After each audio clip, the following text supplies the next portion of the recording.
Friends అందరికీ నమస్కారం అండి. నా పేరు పి దుర్యోధన. మన ఛానల్ పేరు ఫ్రెండ్లీ గార్డెనర్ అండి. మనము ప్రకృతిలో చాలా మొక్కల్ని వాటి ఉపయోగాల్ని తెలుసుకుంటున్నాము. ప్రకృతిలో మొక్కలు వాటి గురించి.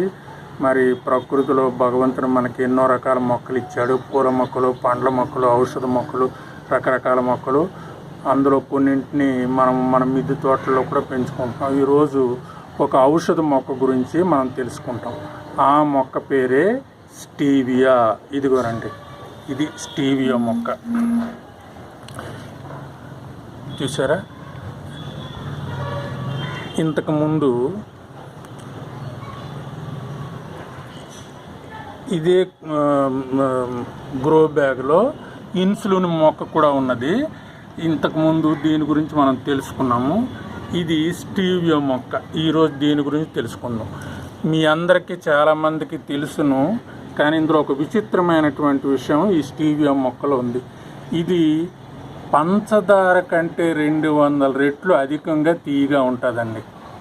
అందుకు దక్షిణ అమెరికా దేశంలో పెరగ్వే దేశంలో దీన్ని పెంచారు. దీన్ని అలాగే యూరోప్ నుండి చైనాలోకి, అలాగే జపాన్కి, అలాగే ఇతర దేశాలకి, మన ఇండియాలో కూడా ఇది వ్యాప్తి చెందిందండి.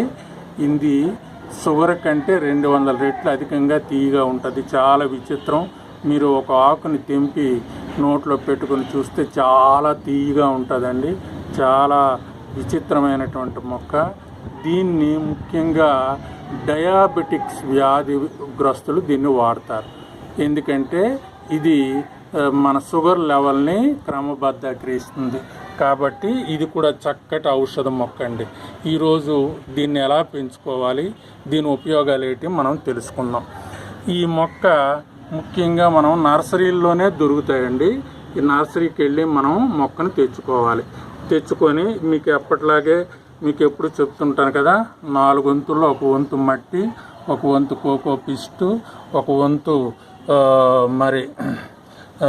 కంపోస్టు, ఒక వంతు ఇసుక వేసుకొని కుండీ రెడీ చేసుకొని దాంట్లో మనము ఈ స్టీవియా మొక్కని పెంచుకోవచ్చండి. నర్సరీల్లోనే దొరుకుతుంది. దీన్ని ఈ విధంగా నర్సరీ నుండి తెచ్చుకొని దీన్ని పెంచుకోవాలి. బాగా పెరుగుతుందండి. నేను తెచ్చినప్పుడు సుమారు 4 మాసాల కింద తెచ్చినప్పుడు ఈ పువ్వులు లేవండి. మొక్క చిన్నగా ఉందండి. ఇప్పుడు పువ్వులు కూడా వేసింది. ఈ విధంగా మొక్కను పెంచుకొని దీన్ని మనం ఈ విధంగా పెంచుకోవచ్చు. జపాన్ దేశస్తులు ముఖ్యంగా దీన్ని పౌడర్ రూపంలో తయారు చేసి టీల్లోనూ, మరి ఇంకా సలాడ్ల్లోనూ, తర్వాత వీటిల్లోనూ వాడుతుంటారు. మన దేశంలో కూడా దీన్ని ఆయుర్వేద నిపుణులు వాడడానికి అనుమతి ఇచ్చారండి. దీని మీద ఇంకా పరిశోధనలు జరుగుతున్నాయి. ముఖ్యంగా దీన్ని మన టీ, కాఫీల్లోని ఈ పౌడర్ను వాడవచ్చండి. ఇది ఒక చిన్న కుటీర పరిశ్రమలో కూడా మరి తెలంగాణ అటువంటి రాష్ట్రాల్లో పెంచుతూ ఉన్నారు. కాబట్టి ఇది చాలా ఉపయోగం అండి డయాబెటిక్స్ పేషెంట్స్కి. ఒకటో ఉపయోగం ఏంటంటే ఇది రోగ నిరోధక శక్తిని పెంచుతుందండి. దీని పౌడర్ని తయారు చేసే శక్తిని పెంచుతుంది. మనం కషాయంగా కూడా తీసుకోవచ్చు. రోజుకు 1-2 ఆకులు కూడా తింటే మన షుగర్ లెవెల్స్ సక్రంగా ఉంటాయండి. తర్వాత రెండో ఉపయోగం ఏంటంటే మరి ఇందాక చెప్పినట్టుగా డయాబెటిక్స్ వ్యాధిగ్రస్తులు దీన్ని వాడితే వారి షుగర్ లెవెల్స్ పెరగకుండా క్రమబద్ధీకరిస్తూ ఉంటుందండి.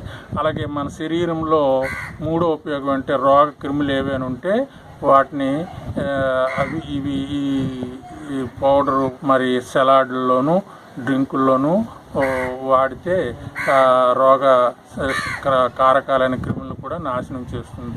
తర్వాత ముఖ్యంగా మీరు కొన్ని డ్రింకుల పేర్లు విని ఉంటారు. కోకో కోలా అని, పెప్సీకో అని మీరు డ్రింకులు విన్నారు కదా.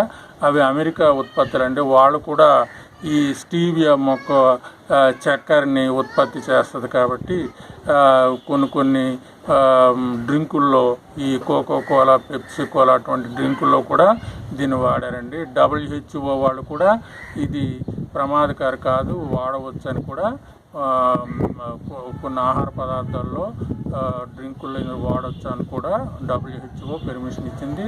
మన దేశంలో కూడా పరిశోధనలు జరుగుతున్నాయి. మరి ఇంత ఇంత ఉపయోగకరమైనటువంటి మొక్క ఔషధ మొక్కగా మనం పెంచుకోవచ్చండి. ముఖ్యంగా డయాబెటిక్స్ పేషెంట్లు దీన్ని రోజు 1-2 ఆకులు తింటే చాలా బాగుంటుందండి. ఈ తీపి అనుకుంటాం కానీ ఇందులో ఏమి కాలరీలు ఏమీ ఉండవండి. మామూలుగా షుగర్ లాగే తీయగా ఉంటుంది కానీ మనకి ఎక్కువగా కాలరీలు ఏమి ఉండవు కాబట్టి మామూలు ఆహారంగా తీసుకోవచ్చు. ముఖ్యంగా సలాడ్లోని తీసుకుంటే ఏమీ కాదండి. మన రక్తంలో ఇన్సులిన్ లెవెల్స్ని క్రమబద్ధీకరిస్తుంది. కాబట్టి ఈరోజు ఈ వీడియో చూసిన వాళ్ళందరికీ కృతజ్ఞతలండి.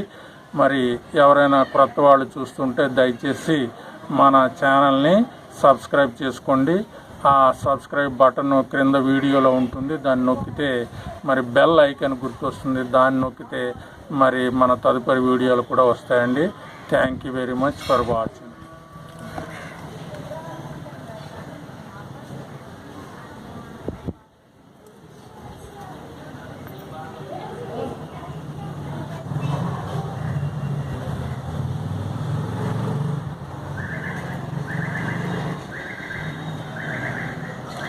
ఈరోజు మరి మనం స్టీవియా మొక్క గురించి తెలుసుకున్నాము. అలాగే మన మిద్దె తోట మీద చిన్న హార్వెస్ట్ ఉన్నదండి. ఇది మామూలు జామ అండి, తైవాన్ జామ మీకు ఇంతకుముందు చూపించాను. ఇది మామూలు జామ. ఈ జామ ఈరోజు ఒక పండు కోస్తున్నాము. అందరూ చూసి ఆనందించండి.